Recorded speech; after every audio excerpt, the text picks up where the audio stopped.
Buenos días, mis queridos hermanos.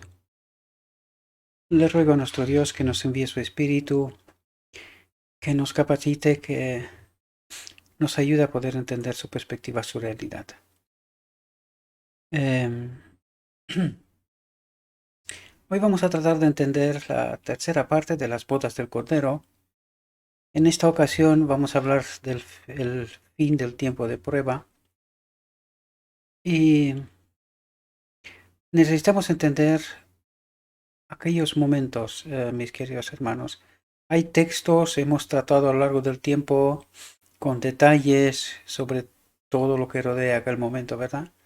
Pero he considerado que un texto no tan complejo eh, estaría bien para la ocasión, para esta ocasión, para cerrar este ciclo, ¿verdad? De algún modo, de las bodas del Cordero. Llevo 3 días que tengo unos dolores de espalda bastante profundos, pero quise aprovechar esta mañana porque mi familia se fue a la iglesia y yo me quedé eh, y, y pensé aprovechar estos momentos para poder preparar este material y soltarlo en la red. Bien, vamos a ver de qué nos habla en esta ocasión. Las bodas del Cordero, la tercera parte, el fin del tiempo de prueba.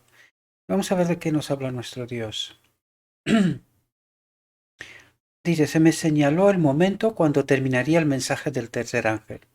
Es decir, estamos en el momento de Cristo está a punto de terminar la obra en el lugar santísimo y ha de tener lugar la boda del Cordero, ¿verdad? Por lo tanto, el poder de Dios había reposado sobre sus hijos, habían terminado su obra y estaban preparados para la hora de prueba que les aguardaba. Y es decir,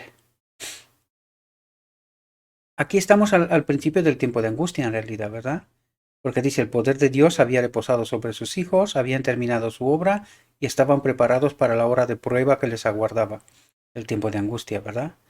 Habían recibido la lluvia tardía o refrigerio de la presencia del Señor y el testimonio viviente se había reavivado en ellos.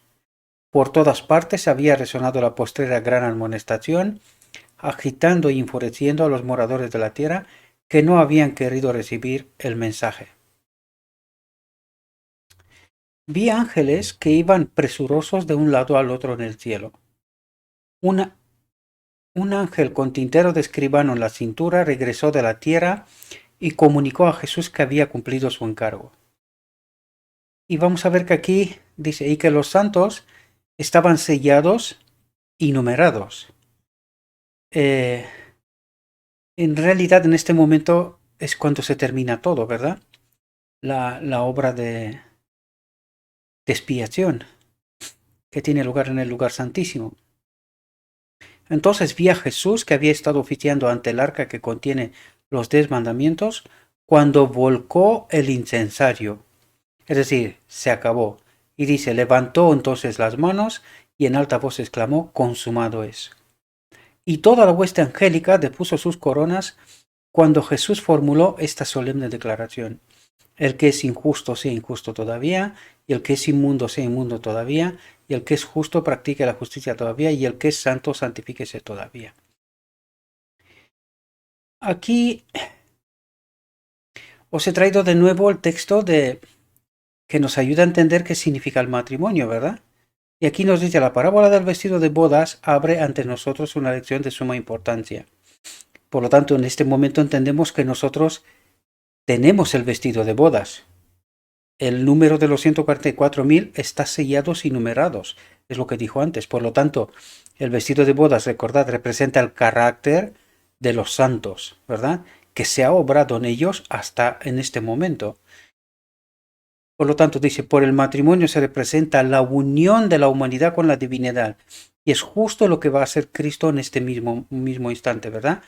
Cristo con el Padre, lo comentamos en otros textos también, ¿verdad? Dice, el vestido de boda representa el carácter que deben poseer todos los que se considerarán invitados aptos para la boda. Y esto representa el carácter, ¿verdad? Por lo tanto, en este momento el pueblo de Dios está sellado, tienen el carácter y participan de la boda. Vamos a entender la boda, ¿verdad? Este es un texto añadido, os lo dije. Volvemos al texto de origen y dice, cada caso había sido decidido ya para vida o para muerte. Mientras Jesús oficiaba en el santuario, había proseguido el juicio de los justos muertos y luego el de los justos vivos. Y fijaos lo que dice aquí. Cristo había recibido su reino, puesto que había hecho expiación por su pueblo y había borrado sus pecados. Estaba completo el número de súbditos del reino. Dice, se habían consumado las bodas del Cordero. Y fijaos lo que dice aquí. Dice, y el reino, el dominio y la majestad de los reinos. Es decir, Cristo casa el reino de aquí, ¿verdad? El dominio de aquí y la majestad de los reinos celestiales. Es decir, une la tierra con el cielo. Entonces, en este pueblo, y ahora vamos a ver, ¿verdad? El texto no me voy a adelantar, luego veremos el texto, ¿verdad? Por lo tanto, esta es la boda. Él une el reino, el dominio y la majestad de los reinos, el cielo con la tierra desde todos los puntos de vista. Es decir, en Adán restaurado se ve de nuevo la gloria de Dios. Cristo es colocado como rey de esta tierra, el dominio de esta tierra, y esta tierra está unida con el reino celestial y Cristo es de nuevo restaurado como rey de reyes, es decir, el trono que había abandonado cuando vino en la tierra, ¿verdad? Por lo tanto, dice, y el Señor había de reinar, y el reino y el dominio y la majestad de los reinos debajo de todo el cielo fueron dados a Jesús y a los herederos de la salvación. Esto es muy interesante lo que dice, y a los herederos de la salvación. Dice esto porque aquí en esta tierra se va a colocar el trono del universo para la eternidad. Y el Señor había de reinar como Rey de Reyes y Señor de Señores. Y aquí vuelvo de nuevo al texto del decreto divino. En este mismo instante, en la boda, Cristo recibe la gloria. ¿Qué gloria? La gloria que perdió Adán en Edén.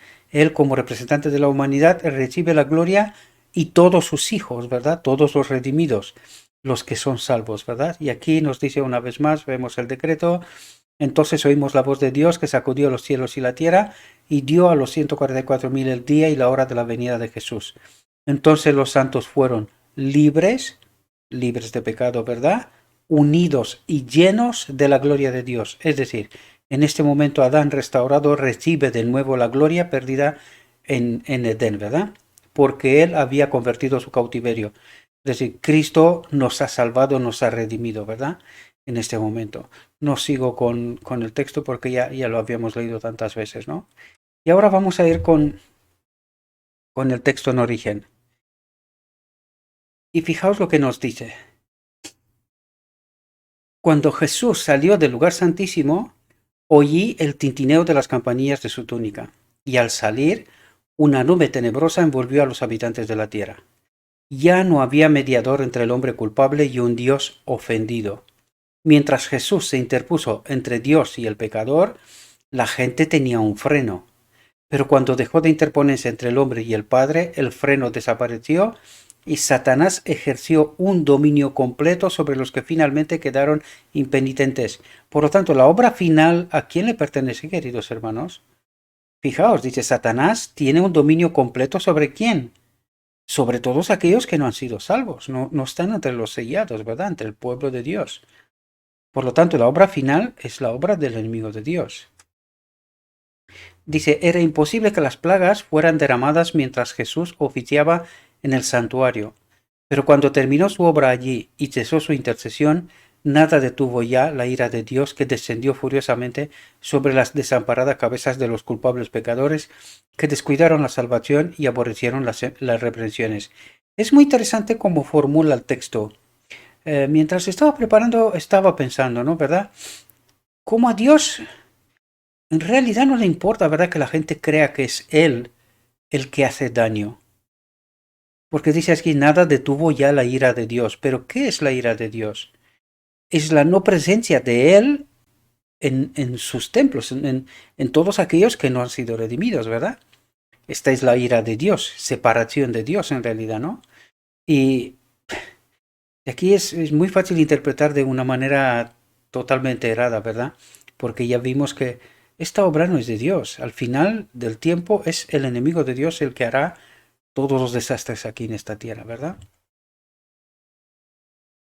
Dice, era imposible que las plagas fueran derramadas mientras Jesús oficiaba en el santuario, pero cuando terminó su obra allí y cesó su intercesión, nada detuvo ya la ira de Dios, que descendió furiosamente sobre las desamparadas cabezas de los culpables pecadores, que descuidaron la salvación y aborrecieron las reprensiones. En este terrible momento, después que terminó la mediación de Jesús, los santos tuvieron que vivir sin intercesor en presencia del Dios Santo. Y ahí debemos de entender claramente, queridos, en este momento, sin el Espíritu de Dios, nosotros no podíamos vivir sin intercesor, ¿verdad? No es posible, ¿no? Cada caso ya estaba decidido y cada joya numerada. Por lo tanto, en este momento, el pueblo de Dios ya tiene la gloria de Dios en nosotros y es así como podemos estar de pie en la presencia de Dios. De otra manera, no. También aquí me quiero detener un momento porque esta misma mañana vi un material de un pastor, ¿verdad? Como no pude dormir bien esta noche, pues me desperté pronto y aproveché el tiempo. Y la gente aquí todavía está confundida pensando que, en fin, hay tantas teorías, ¿no? Algunos quieren alcanzar la perfección por ellos mismos, creen que pueden alcanzarlo. Hasta este momento, hasta que recibimos la gloria de Dios, queridos, no podemos experimentar la perfección. Solo por fe. Solo Cristo, pero tenemos que confiar la obra de Cristo. Tenemos que ser cuidadosos cómo vivimos, de qué manera vivimos, para que el Espíritu de Cristo nos entristezca, ¿verdad? Sea parte de nosotros. Y es su obra, ya lo hemos comentado, cuál era la obra del lugar santo y cuál es la obra del lugar santísimo. Y en el lugar santísimo es el sumo sacerdote el que obra en nosotros purificación, santificación. Pero tenemos que entender en qué condiciones, ¿verdad? No podemos vivir de cualquier manera, porque si no, no puede obrar. Y este es el gran problema que entendemos, ¿no? Y este pastor estaba hablando todavía de sustitución, ¿verdad? Qué gran engaño magistral, ¿verdad? Que no se trata de sustitución, es que se trata de la obra de Cristo de obrar en nosotros santidad. Purificando nuestra mente es nuestra santidad. Ya hemos hablado que se trata de un mensaje, entender la obra de Cristo y por fe acompañar a Cristo en esta obra, ¿verdad? Y luego cuando nuestro carácter, ya entendemos el conflicto, ya entendemos cuál es el asunto en cuestión, pues participaremos en la boda del Cordero y es allí donde de nuevo Adán será restaurado y experimentaremos la impecabilidad, no antes. Y esto no quiere decir que vamos a elegir pecar, porque si nosotros deliberadamente elegimos pecar, esto significa separarte de Dios. Separarte de Dios no hay espíritu. Y hay espíritu para ir a otro espíritu, uno extraño, ¿verdad? Por lo tanto, esto te deshabilita de poder participar en la boda del Cordero. Y necesitamos entender estas realidades, ¿verdad? El enemigo de Dios nos ha confundido, nos ha engañado tanto que es que no entendemos. No entendemos bien cómo están las cosas, ¿no? En fin, dice, Jesús se detuvo un momento en la parte exterior del santuario celestial y los pecados que habían sido confesados mientras estaba en el lugar santísimo fueron depositados sobre Satanás, originador del pecado, que debe sufrir su castigo. Me cuesta respirar. Entonces vi que Jesús se despojaba de sus vestiduras sacerdotales y se revestía de sus más regias galas. Llevaba en la cabeza muchas coronas, una corona dentro de otra, rodeado de la hueste angélica dejó el cielo. Y entendemos que tiene muchas coronas porque tiene la corona de la tierra, la corona como hijo de Dios, la corona de todos los reyes, que es rey de todos los reyes, ¿verdad? Por lo tanto, tiene una corona para todos los demás reinos, ¿verdad? Las plagas estaban cayendo sobre los moradores de la tierra. Algunos acusaban a Dios y lo maldecían, otros acudían presurosos al pueblo de Dios para suplicarle que les enseñara cómo escapar de los juicios divinos. Y aquí tenemos que pararnos, porque fijaos, dice, otros acudían presurosos al pueblo de Dios para suplicarle que les enseñara cómo escapar de los juicios divinos. Queridos, tenemos que hacerlo ahora. Todos aquellos que conocemos la verdad tenemos que hacerlo ahora. Es verdad que entonces ellos vendrán por el miedo, ¿verdad? Y por la condición y situación. Pero es que nuestro deber es presentarles ahora. Hacer todo lo que podamos para ellos ahora, ¿verdad? Pero los santos no tenían nada que decirles. La última lágrima había sido derramada en favor de los pecadores, había sido ofrecida la última angustiosa oración, se había soportado la última carga y se había dado el postrer aviso. La dulce voz de la misericordia ya no había de invitarlos, porque ya no había intercesor, ¿verdad? Cuando los santos y el cielo entero se interesaban por su salvación, ellos no se habían interesado en sí mismos. Es verdad que esto es lo que están haciendo, ¿verdad? Muchos de ellos. Y desgraciadamente muchos que están en el pueblo de Dios, ¿verdad? Que es que están muy desinteresados ahora y se van a llevar una sorpresa muy desagradable, ¿no? Pero también es verdad que esto también es una realidad. Sin embargo, todos aquellos que entendemos el mensaje tenemos que hacer todo lo que esté en nuestro alcance para dar a conocer este mensaje, ¿no? Cuando los santos y el cielo entero se interesaban por su salvación, ellos no se habían interesado en sí mismos. La vida y la muerte estuvieron frente a ellos. Muchos deseaban la vida, pero no se esforzaron por obtenerla. No escogieron la vida y ya no había sangre expiatoria para purificar a los culpables, ni salvador compasivo que abogara por ellos y exclamase, dale al pecador un poco de tiempo todavía. Todo el cielo se unió a Jesús cuando oyó estas palabras. Hecho está, consumado es. El plan de salvación se había cumplido, pero pocos habían querido aceptarlo. Y aquí fijaos lo que nos dice, pocos. ¿Por qué pocos? Y es debido a la confusión que tenemos, mis queridos hermanos. Es la confusión que tenemos. Por eso serán pocos los que aceptarán este mensaje, el auténtico mensaje de salvación, ¿verdad? Y cuando se silenció la dulce voz de la misericordia, el miedo y el horror invadieron a los malvados. Con terrible claridad oyeron estas palabras. Demasiado tarde, demasiado tarde. Los que no habían apreciado la palabra de Dios corrían azorrados de un lado a otro, errantes de mar a mar y de norte a oriente, en busca de la palabra del Señor. Dijo el ángel, no la hallarán. Hay hambre en la tierra, no hambre de pan ni sed de agua, sino de oír las palabras del Señor.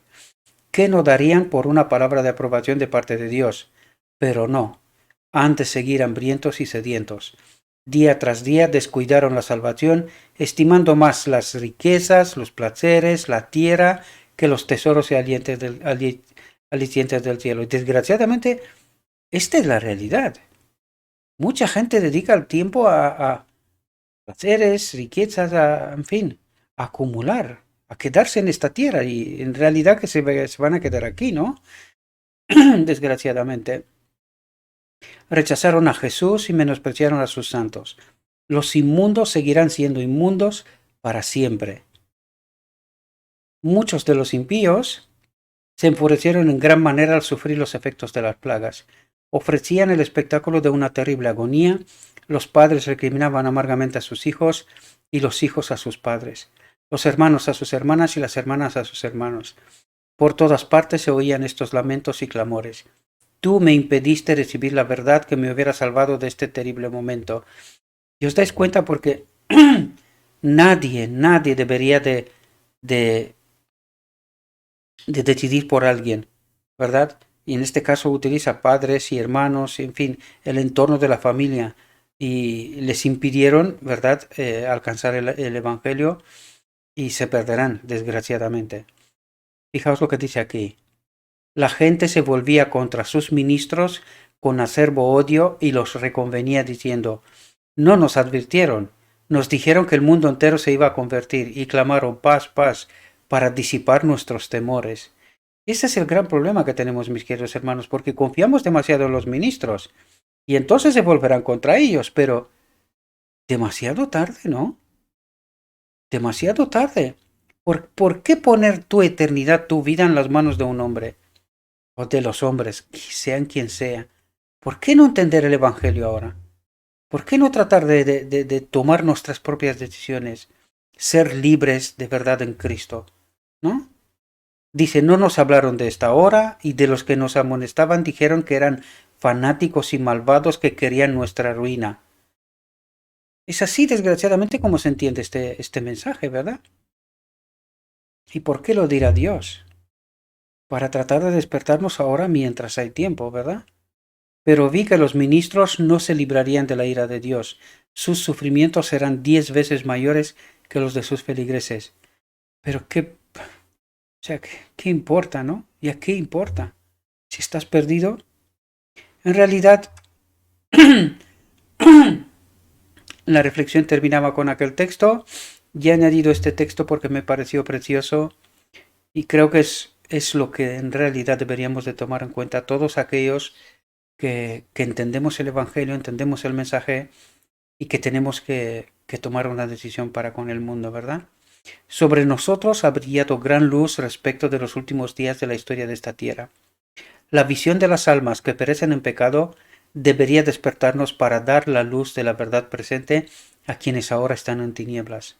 Los mensajeros de Dios tienen que vestirse con poder, con su espíritu, ¿verdad? Deben tener por la verdad una reverencia que no poseen. El solemne y sagrado mensaje de advertencia del Señor debe proclamarse no solo en nuestras iglesias, sino también en los campos más difíciles y en las ciudades más pecaminosas, en cada lugar donde la luz del mensaje del tercer ángel aún no ha brillado. Y fijaos lo que dice. Dice, todos tienen que oír el último llamado a la cena de bodas del Cordero. Y este es el evento más importante, este es el evento en donde seremos restaurados, ¿verdad? Para la eternidad. Tenemos que invitar a la gente a la boda del Cordero, ¿verdad? Para poder experimentar este momento glorioso. Bueno, mis queridos hermanos, espero que esta reflexión he tratado de hacerla corta porque no me encuentro del todo bien, pero aún así no quería dejar que pase más tiempo para que eh, no podáis tener el mensaje que se necesita para este momento, ¿verdad? Por lo tanto, acérquese al texto, lo dejaré en la descripción como siempre. Estúdielo por sí mismo y le pido a nuestro Dios que nos envíe su espíritu, que nos ayude a entender su mensaje, su perspectiva y que en la verdad tomemos nuestras decisiones. Hay un mundo por conquistar y tenemos que dar el mensaje ahora. No podemos estar dormidos en una falsa seguridad que somos salvos, porque a lo mejor, o por desgracia, podríamos encontrarnos con una sorpresa ingrata, ¿verdad? Espero que no sea nuestra experiencia, hagamos lo que está a nuestro alcance para que este mensaje llegue al mundo, ¿verdad? Os deseo, mis queridos hermanos, que tengáis un próspero día y que en todo lo que os he dicho, os lo he dicho en nombre de Cristo Jesús. Amén.